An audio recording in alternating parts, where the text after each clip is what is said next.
चलिए अब देखेंगे एक्सरसाइज 13.3 का एग्जाम्पल पार्ट कवर करेंगे।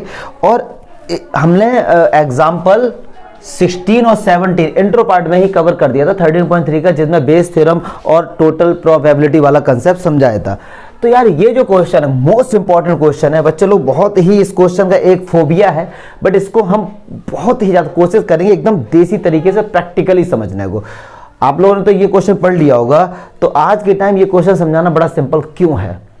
इसलिए है क्योंकि आपने एक चीज नोटिस की होगी कभी कभी न्यूज़पेपर्स में कहीं भी, क्या किसी का कोरोना टेस्ट हुआ तो पता लगा कि वो पॉजिटिव है, और बाद में पता लगा रहा भाई मशीन में थोड़ा कोई डिफेक्ट था, मशीन ने गलत बता दिया, एक्चुअली वो कोरोना नेगेटिव था। यस और नो, ऐसे केस आपने सुने भी होंगे, देखे भी होंगे। नाउअडेज क्या होता है कि उस मशीन में कुछ ना कुछ इफेक्ट, उन टेस्ट में कुछ प्रॉब्लम हो जाती है, कुछ ऐसे जिससे उनकी गलत इंफॉर्मेशन आ जाती है। सेम क्वेश्चन यहां पर है, कह रहे हैं suppose that the reliability of HIV test as follow. HIV test का एक रिलायबिलिटी चेक हो रही कि भाई वो कितना सही है, उसको चेक कर रहे हैं हम लोग। तो कहा गया है ऑफ हैविंग HIV, कहीं पर अगर जिन लोगों को HIV है, पहले भी पता है HIV है, फिर उनका टेस्ट कराया तो 90% of the test detect the disease, मतलब डिजीज को डिटेक्ट करने में, जांच करने में, उसको पहचानने में 90% सही बताता है, और 10% गो अनडिटेक्टेड।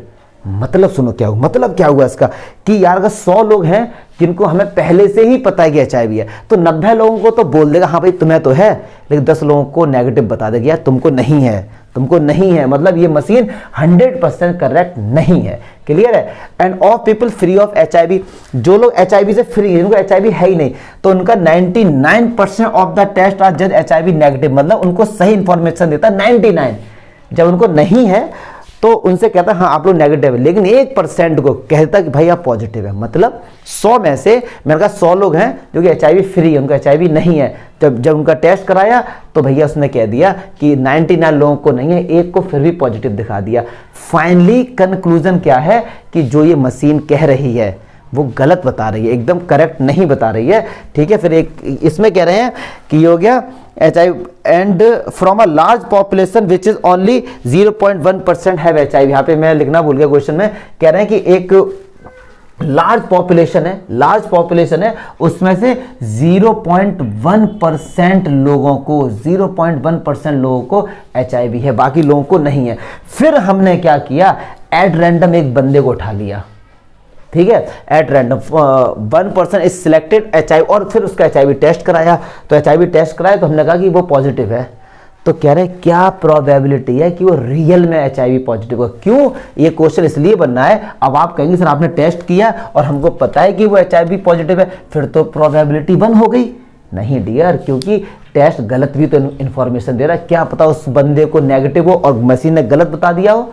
ठीक है जी, तो इसको 2 देसी तरीके से मैं आपको करके दिखाऊं, एक बहुत सिंपल तरीका लेट करके, जो कि एकदम क्लास 10th की तरह सॉल्व करेंगे। क्यों? कंसेप्ट समझेंगे। मान लो उस गांव की जनसंख्या आपको समझाने के लिए 1 लाख है, या एक्स ले लो, मैंने 1 लाख इसलिए ली क्योंकि कैलकुलेशन करने में काफी सिंपल रहेगा। ठीक है, अच्छा इस गांव की जनसंख्या में से 0.1% लोगों को क्या है, HIV है केवल। तो 1 लाख का 0.1% आई थिंक दिस 100, मतलब 100 लोग क्या हैं, पॉजिटिव हैं इस गांव के 0.1, और बाकी इससे माइनस कर देंगे तो 0.009, और मतलब इतने लोग HIV नेगेटिव हैं इस गांव में। यस और नो, मुझे नहीं लगता यहां तक कोई डाउट होगा। चलिए आगे बढ़ते हैं।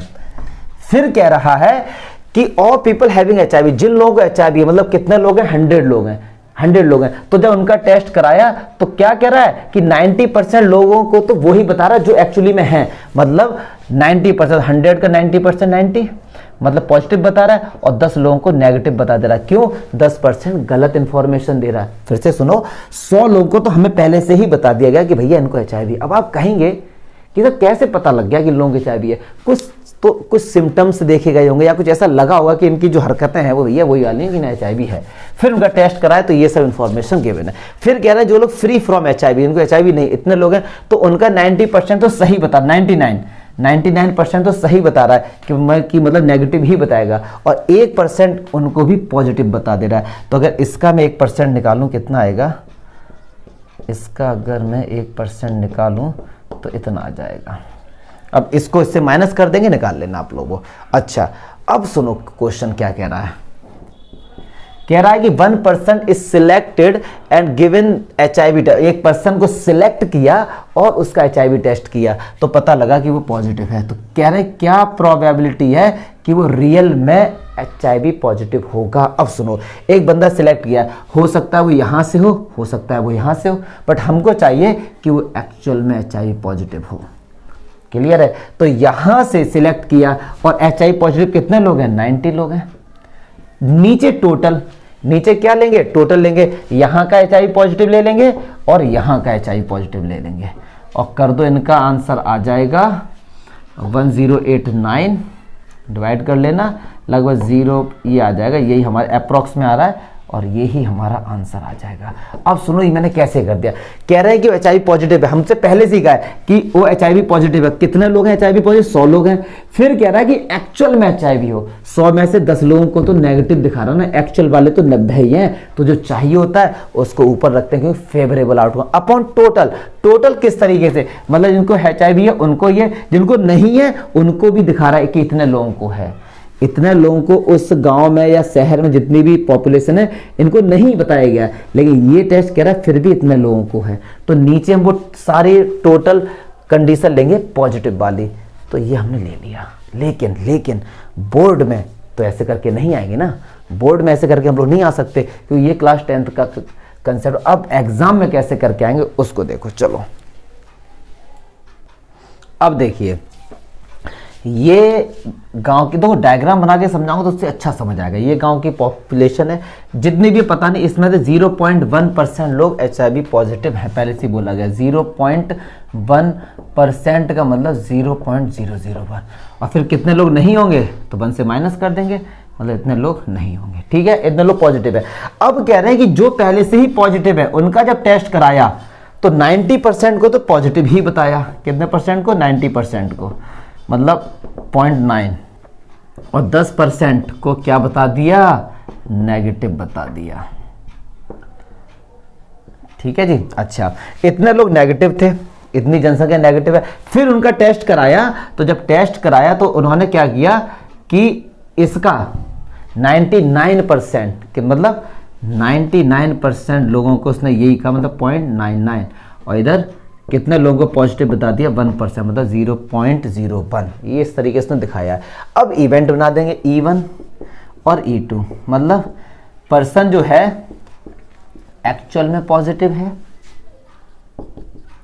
पर्सन एक्चुअली नेगेटिव है, और ए क्या होता है? जो गिवन होता है। गिवन क्या है कि जो पर्सन को हमने उसका इलाज कराया या टेस्ट किया वो रिपोर्ट HIV पॉजिटिव। तो क्या फाइंड करना है? हमको पहले से ही पता है कि वो पॉजिटिव है, बट वो एक्चुअली में होना चाहिए, मतलब हमको ये फाइंड करना है यार। सुनो ना ध्यान से, ए क्या होता है? जो गिवन कंडीशन होती है। अब कह रहे हैं कि वो पहले से उसने कहा पॉजिटिव है, लेकिन एक्चुअल में पॉजिटिव होना चाहिए, मतलब ये। तो कुछ नहीं करना है, बेस थ्योरम है, एक बार इसका उल्टा करके लिख देंगे। कई सारे तरीके भाई इससे करने, कंसेप्ट क्लियर होना चाहिए बस आपका। एक बार E2 वाला ले लेंगे, क्लियर है। पुट द वैल्यू, देखो P1 क्या? एक्चुअली HIV पॉजिटिव कितने लोग हैं? 0.001। फिर कह रहे हैं कि वो अब E1 पता है, मतलब एक्चुअल HIV पॉजिटिव है, A मतलब फिर वो पॉजिटिव हो, एक्चुअली HIV पॉजिटिव है फिर वो पॉजिटिव हो, मतलब 0.9 अपॉन, ये तो इसी को लिख दो। अब PE2 कितने लोग हैं? 0.999, मतलब हमको पहले से ही पता है, E2 पता है, मतलब वो नेगेटिव है फिर भी वो पॉजिटिव हो। नेगेटिव गिवन है, फिर टेस्ट कराए वो पॉजिटिव आ गए, तो ऐसे कितना लोग हैं यार? 0.01। डू योर सेल्फ कैलकुलेशन कर लेना, मुझे नहीं लगता इस कैलकुलेशन में कोई भी आपको दिक्कत होगी। नेक्स्ट क्वेश्चन देखते हैं। तो अब देखते हैं इसमें एग्जाम्पल 19 देखते हैं क्या कह रहा है। सेम उसी कह रहे in a factory which manufacture bolt, एक कोई फैक्ट्री है जो कि बोल्ट को मैन्युफैक्चर कर रही है। मशीन ABC और तीन मशीन लगी हुई है उस फैक्ट्री में। ये मशीन मान लो एक A मशीन, ये है डायग्राम के साथ करेंगे कंसेप्ट बना के, तो ये क्वेश्चन बहुत सिंपल है। 3 मशीन है ABC, ठीक है डियर।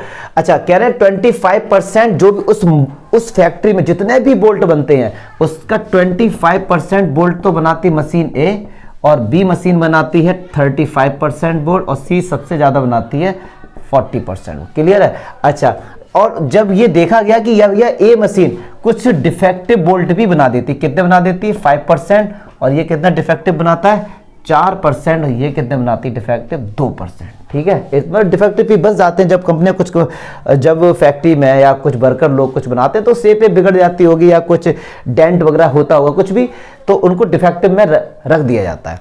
अच्छा, फिर क्या किया, सपोज उस कंपनी का मैनेजर आया और उसने एक बोल्ट निकाला, चेक करने को, देखें भैया आप लोग कैसा वर्क कर रहे हैं, एक बोल्ट निकाला और वो डिफेक्टिव निकल आया, तो क्या प्रोबेबिलिटी है, क्या प्रोबेबिलिटी है कि वो मशीन बी का डिफेक्टिव हुआ? क्यों? क्योंकि डिफेक्टिव तो ए भी बना रही है, बी भी बना रही है, सी भी बना रही है। क्या प्रोबेबिलिटी है कि वो मशीन बी का होगा? तो यार कुछ नहीं करना है, बहुत सिंपल, तीन मशीन है, इनका ले लो। तो बोल्ट जो है मैन्युफैक्चर मशीन ए, ये सब लिख लेना यार है, मशीन बी से मैन्युफैक्चर किया गया है और मशीन सी से किया गया, तो पी इवन कितना होगा 25%, 25% बोले तो 0.25, और PE2 कितना दिया गया 35%, 0.35.40। अब सुनो, ए क्या होता था, जो गिवन कंडीशन होती थी, ए क्या है, जो ड्रॉन बोल्ट इज डिफेक्टिव, जो हमने बोल्ट निकाला है वो क्या है, डिफेक्टिव। तो हमको क्या पहले से ही पता है कि बोल्ट क्या डिफेक्टिव है, वो मशीन बी का हो, मतलब E2, यही तो फाइंड करना है यार। अब क्या करना है, एक बार E2 इंटू PAY/E2।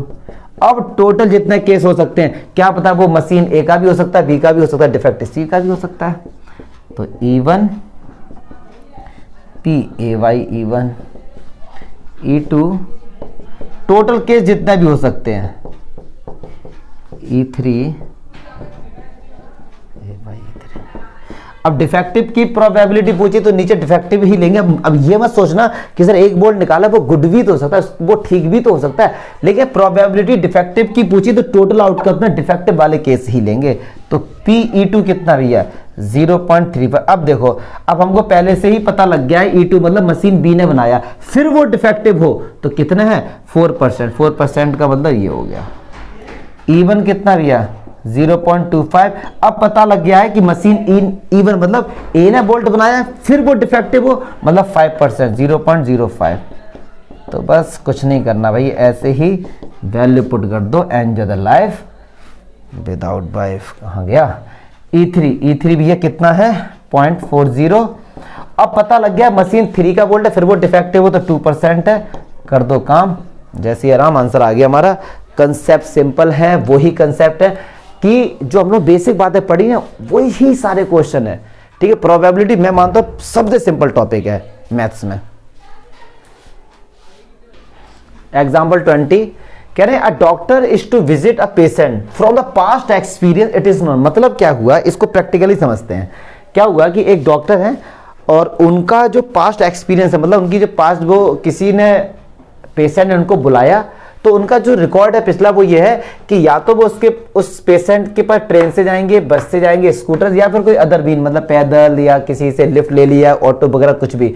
तो जाने की प्रोबेबिलिटी ये कि आपने अगर उनको बुलाया तो वो ट्रेन से आएंगे, इसकी प्रोबेबिलिटी 3/10 है, बस से आएंगे 1/5, इस तरीके से।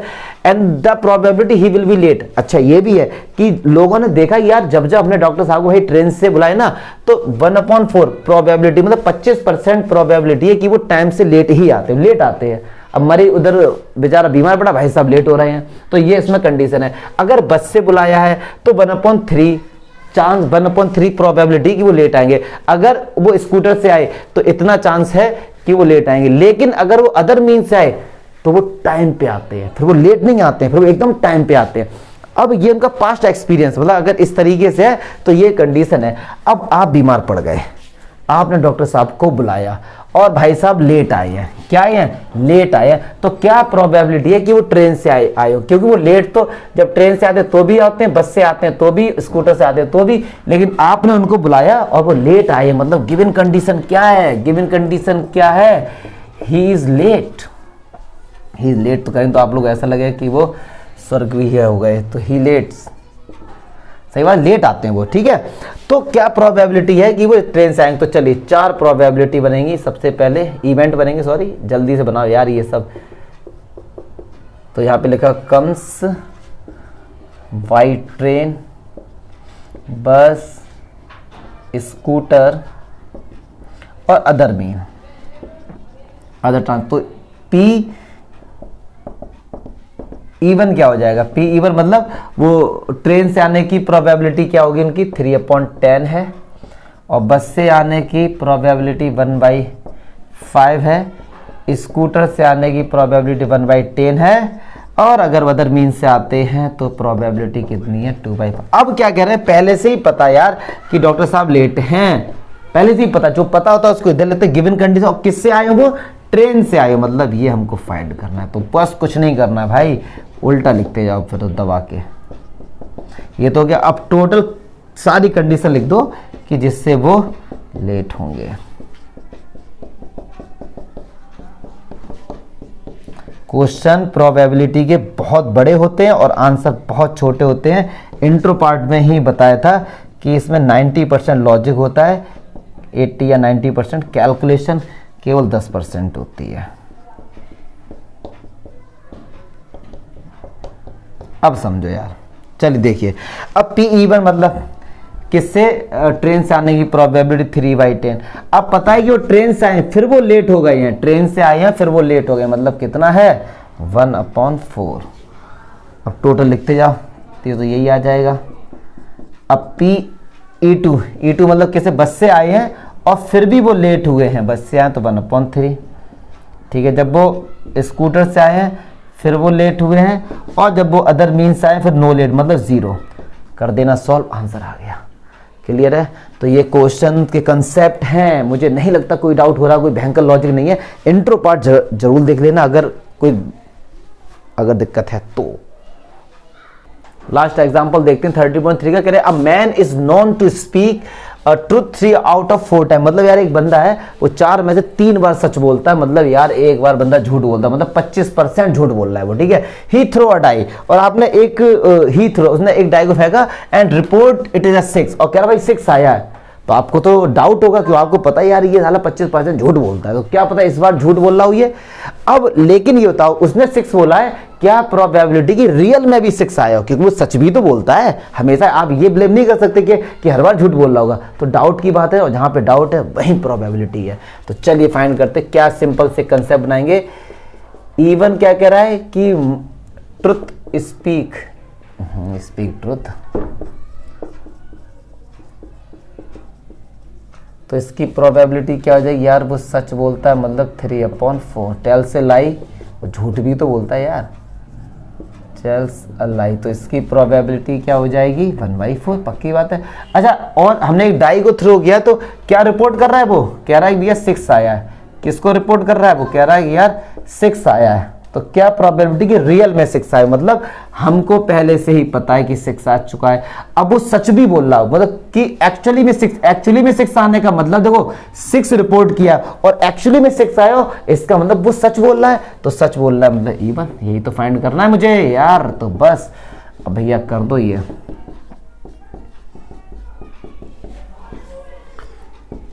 बहुत सिंपल कंसेप्ट है, 1-2 क्वेश्चन करोगे फिर तो आगे आगे भागोगे आप लोग।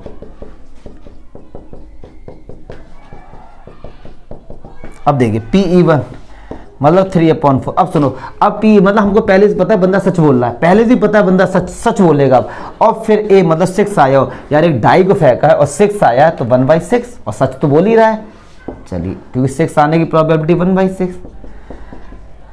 अब PE2 यार हमको पता भाई साहब झूठ बोल रहे हैं, और फिर वो कह रहा है झूठ बोल रहा है, हमको पहले से ही पता है, और फिर वो कह रहा है 6 आया है, तो 5/6, क्योंकि हमको पता है कि झूठ बोल रहा है, और 6 कह रहा है आया, तो झूठ बोल रहा है मतलब 6 नहीं आया है, और 6 ना आने की प्रोबेबिलिटी क्या होती है?